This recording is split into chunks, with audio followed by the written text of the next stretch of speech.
The Marketing Review with Cambridge Marketing Colleges. Visit marketingcollege.com to see our courses. Good evening and welcome to the Marketing Review with Cambridge Marketing Colleges. I'm your host, Kiran Kapoor. And coming up on the show, we look at a different aspect of social media marketing. We've looked before at how companies can use social media to reach their customers, but this time we're going to look at how social media has transformed activism. Our review looks at some of the themes that have come up from previous shows. But first, continuing our theme of looking at marketing in different industries, we're going to discuss marketing in sports. And here to discuss this topic is Nick Wake, Director of Awaken Communications. The Marketing Review with Cambridge Marketing Colleges. Enhance your career with Cambridge Marketing Colleges. Nick, welcome to the show. You are Director of Awaken Communications. Now, I assume that's something to do with being Nick Wake and Awaken, is that right? Well, that's part of it, but the dictionary definition of awaken is to stir from inactivity, which I thought was quite a good name for a communications agency. And yes, there is then a nice play on my name as well. So at least two reasons for the name. Excellent. And does Awaken mainly do sports marketing? Sports marketing has turned out to be quite a part of our portfolio. I won't say I necessarily set out to achieve that, but the way things have panned out, that's the way it is.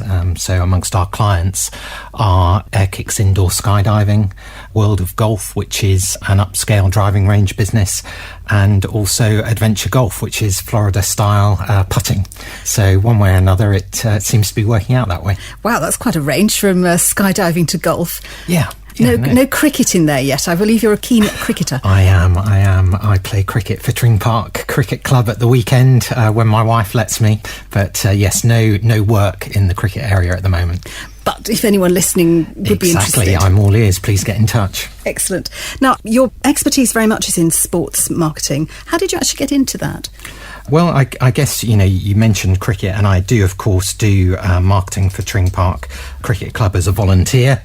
That is largely about bringing money into the club through fixture card advertising, perimeter advertising, and then we have a big fireworks festival in November, which is a huge money spinner for the club and involves sponsorship and so on. So I do that in my spare time, and that's how many people first get into sports marketing. But I guess it really started when I joined Sport England from Whitbread as head of marketing, and Sport England's the government body that distributes funding to sports governing bodies and not-for-profit sports facilities. And I learnt a lot during that period, and then when I started Awaken about a year or so ago, we began with some of those sports clients that I've already mentioned. And what is it about sports marketing that interests you so much? Well, there's just so much variety and so much breadth of context. So if you think you've got the whole sort of amateur v professional sport thing, so we know that football is the biggest sport, yet at the top of the game there's massive distortion due to these wealthy benefactors, and in the same sport you have clubs struggling to survive. You've got this crazy thing about player wages. Any normal business has to manage its costs in relation to its revenues, and the problem is that football in the Premiership's not like any other business. But of course sport is about way more than football. You've got the whole sport for sport's sake and sport for the health of nation debate. I was lucky enough to go to the Olympics, which was absolutely amazing, and hopefully no one would deny that it lifted the mood of the nation. The Olympic Park was a fantastic feat of regeneration, and that's now being used, of course, by all sorts of sports clubs and event managers. But sport's much more than just a business. It's a way of life. It's part of the fabric of the community. It's an outlet for people, escapism. It provides purpose, and it teaches social skills, and those are things that I'm really passionate about. When I think of sports marketing, I tend to think of sort of the big personalities, the Jessica Ennis and some of the big footballers whose names I probably wouldn't know, but many other people would. But sports marketing is obviously more than just a sports personality. Oh, definitely. Yeah, very much so. Some of the best and most creative marketing goes on at an amateur level, and sports marketing doesn't need huge funds to be successful. I think we're seeing many amateur sports clubs now discovering that Facebook and Twitter are great media for spreading their message and engaging with their audiences. So no, it's definitely not just about the big names. There are so many stakeholders in sport. You've got owners, directors, players, fans, sponsors, sponsors, concessions, merchandisers, volunteers. There are so many people involved, and that's part of what makes it so interesting. I think another interesting thing is that customers can be incredibly loyal even when the core product, i.e. the team's performance, is pretty dire. The fans still keep coming, the customer keeps paying, and I think that's really interesting, and particularly so when you see how very wealthy sports people can show very little loyalty in comparison with the people who are ultimately paying their wages. That's another very interesting dimension of sports marketing. So sort of football players happily moving clubs just to get the money? Absolutely, yeah. You see it at the end of every season, and it seems that the most loyal people in sports marketing are very much the customers rather than the participants. Yes, that's a very interesting side of it. I thought it might be interesting to actually talk about some examples of some good sports marketing campaigns. So if you've got something you're particularly fond of. Sure. I think if you look at the marketing mix and if you take product and place, I think what London Wasps and Wycombe Wanderers are doing, for example, in terms of ground sharing is quite innovative. So making use of a single asset to drive greater occupancy, greater utilisation of that asset, that is showcasing two very different sports to largely different audiences. And you've got the rugby club coming out of London to High Wycombe, to a different place altogether, that is proving to be a better marketing solution than trying to play their games in London. So that would be one example.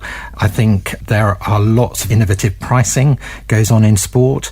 So if you take a football match at my club Arsenal, for example, at any particular game, the spectators will have paid a whole range of different prices according to where they sit, when they bought the tickets, who they bought them from, and what might be included above and beyond the price of the seat. And then at the other end of the spectrum in football, the price of games will vary according to which team is coming to the home team's venue. So lots of innovation in around price. In terms of promotion, I already mentioned that sports clubs are cottoning on to the power of Facebook and Twitter, but you have to be very diligent about it. So at Air Kicks Indoor Skydiving, we were recently told off by an irate Twitter follower for not responding within 12 hours to a tweet that she'd posted on a Sunday. So that was quite an eye-opener for us, and the lesson is, once you open up a medium to engagement, you've got to be prepared and resourced, of course, to engage 24/7. Otherwise, you can end up with egg on your face. That's an interesting one.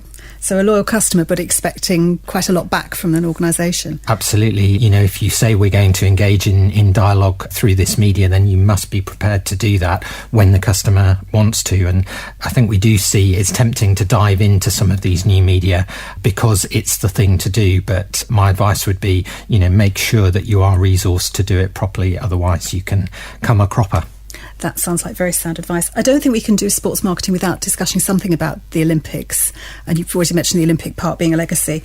And I know one of the things you've talked about before is the importance of the volunteers at the Olympics, so the sort of people element of the marketing story. Absolutely. I think the Olympics is probably the best example in recent times of how people can make such an amazing difference to a sporting event.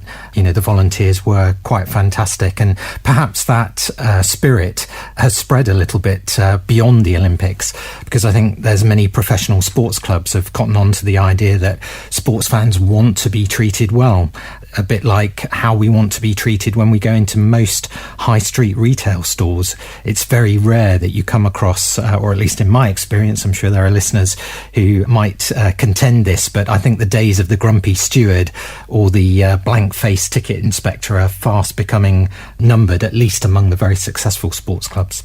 Yes, I think there's much more assumption that when I go into a shop, they're going to smile at me. And when I go to any event, from sporting to arts or theatre, I would expect somebody not to be supercilious, but to be greeting me. Absolutely. That's absolutely right. Yeah, very much so.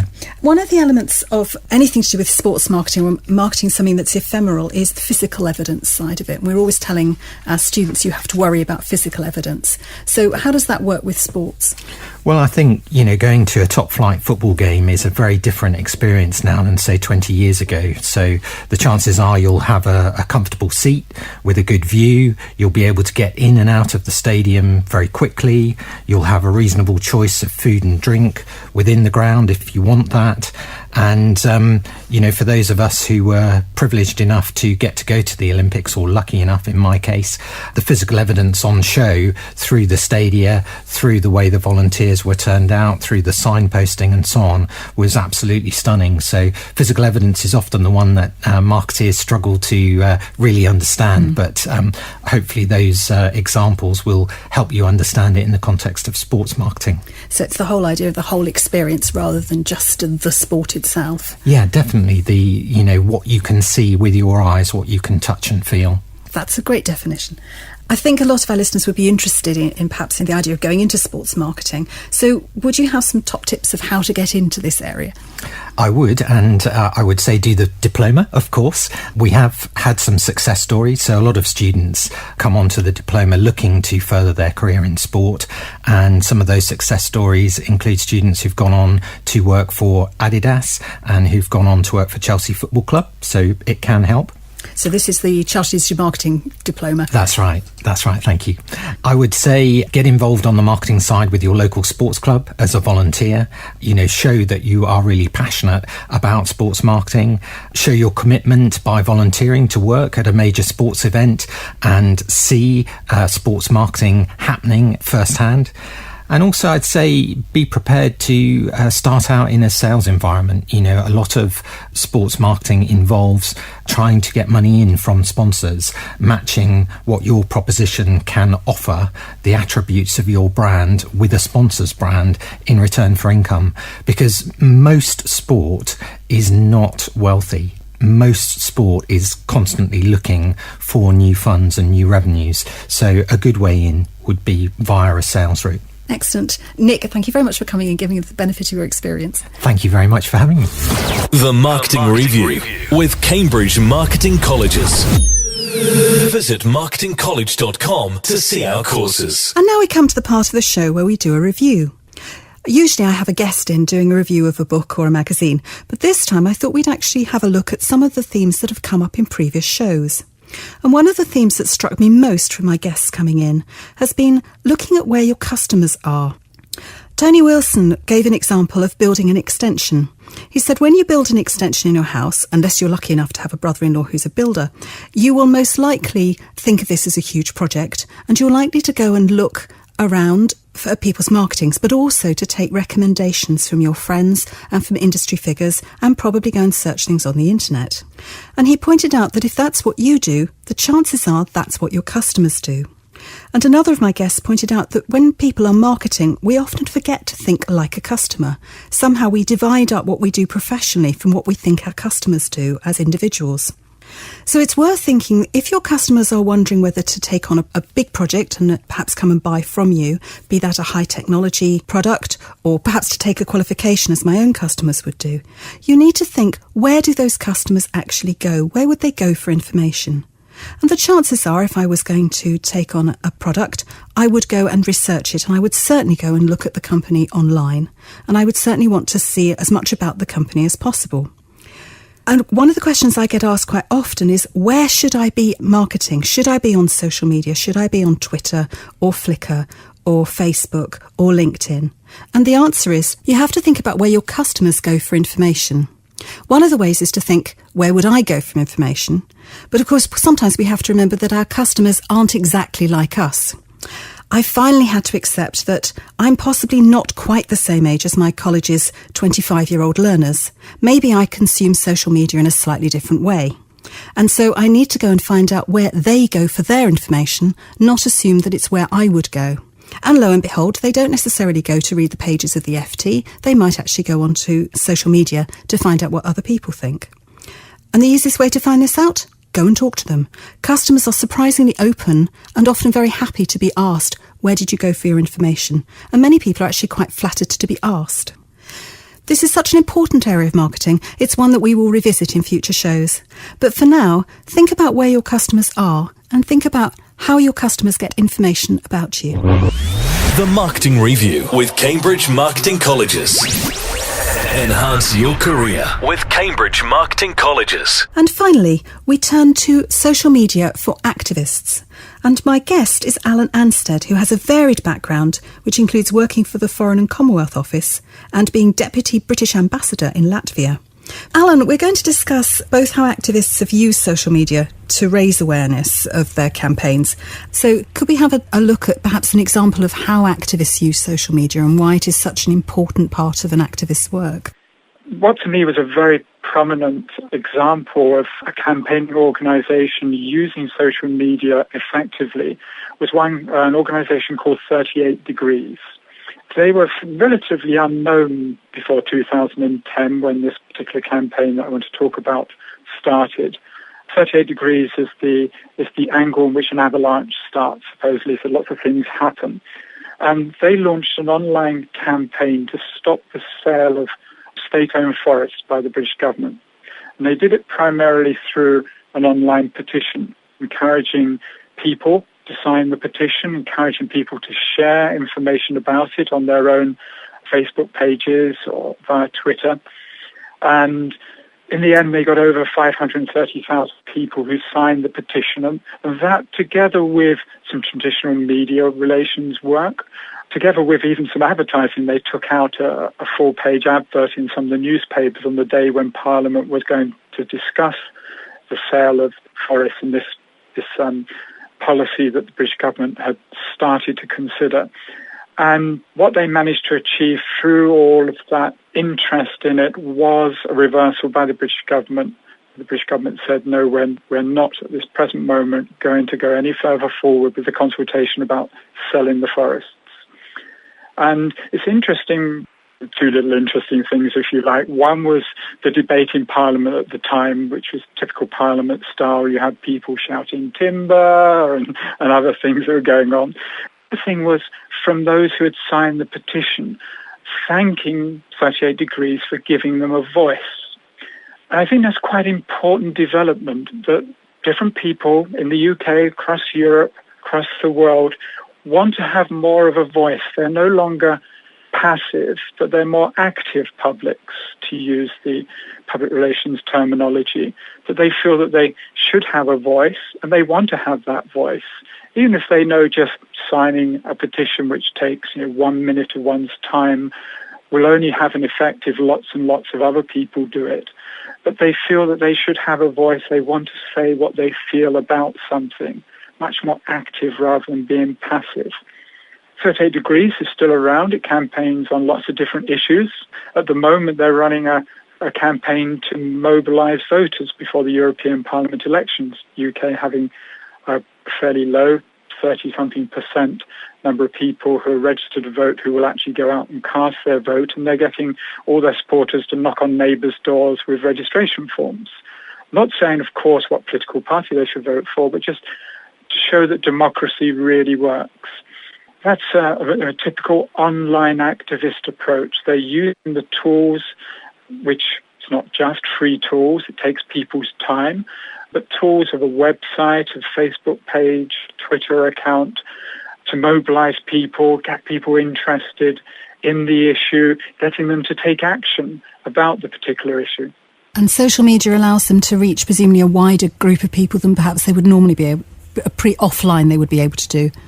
Yeah, indeed. So if you think on this forest campaign, there were over 200,000 people who shared on Facebook, just sharing the messages about this. And if I shared that to all of the people who are following them, that's quite a massive reach. And it's not just the reach, it's how influential that is. The word of mouth from someone I know is, of course, in marketing terms, more powerful than something one reads, perhaps in a newspaper. And people are perhaps more likely to take action because one of their friends supported this cause or they were particularly interested in that issue. So are there good things to do and bad things to do if one was an activist and wanted to do this type of thing? Because I can think of quite a lot of campaigns now probably pop into my inbox and I'm probably more aware of, but you can almost get a bit blasé about the amount of activity and the amount of campaigns that there are around. For a campaigner, one of the issues is to make your campaign more prominent than all, as you mentioned, all the other people that are using very similar tools. A negative thing could be, well, it's very easy, takes 1 minute of time to click the different buttons and sign an online petition.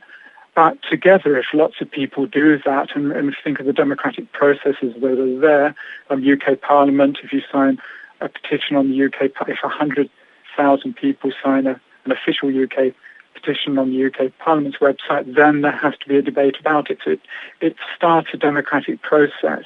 Yes, I always feel the person that put that 100,000 rule in possibly didn't realise the reach of social media and how relatively easy it is to get that number. Yes, indeed.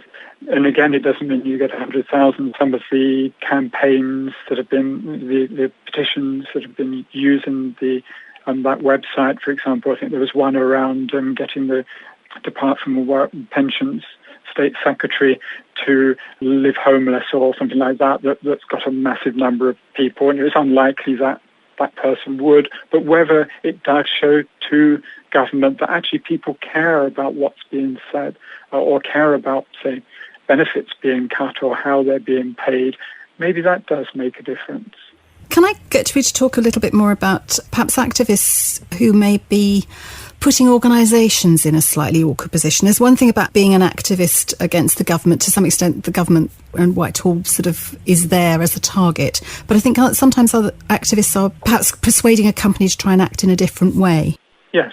For example, Greenpeace will often campaign to get an organisation, a commercial company, to act in a different way.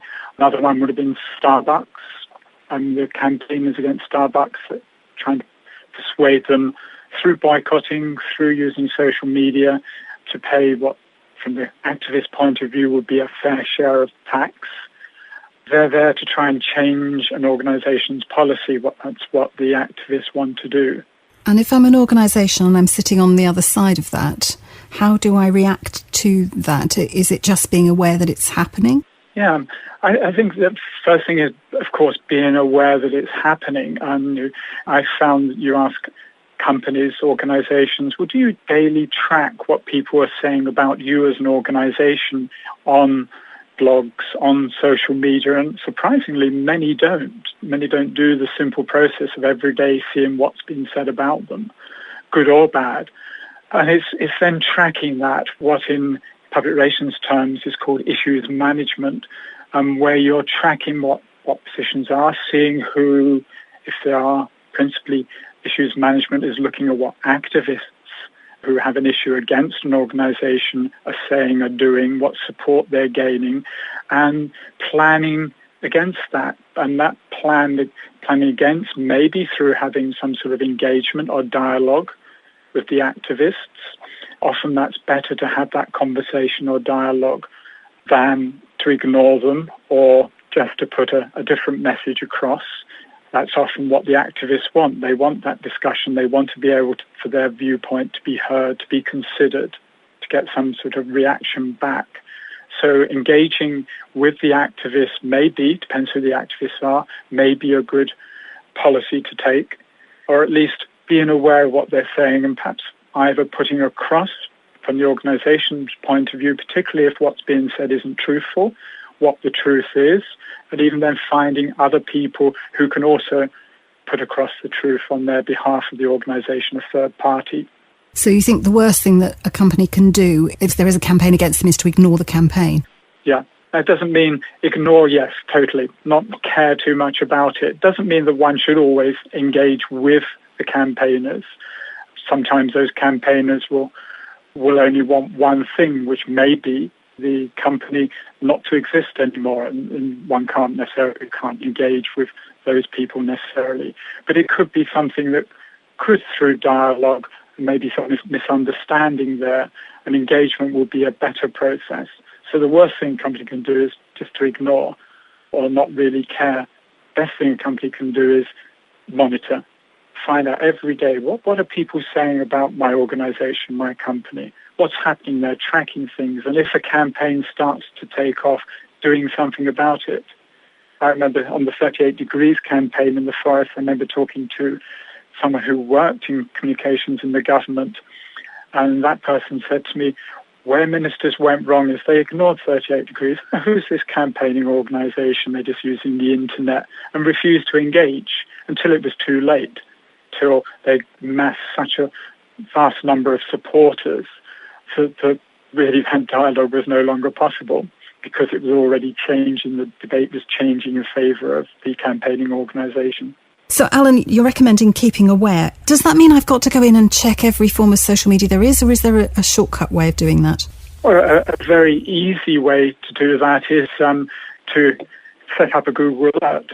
So Google Alert, you go there and you can set up, and it can send you every day an email that will list, and if you put, say, your company name there, whatever that might be, every day it will send you items where your company name has been mentioned on news sites, on websites, in blogs, social media. It's also good practice as well to go to Twitter, type in your company name and see what comes up every day. There are also third-party software where one can buy. Hootsuite, for example, is one, fairly low cost, which can do that for you.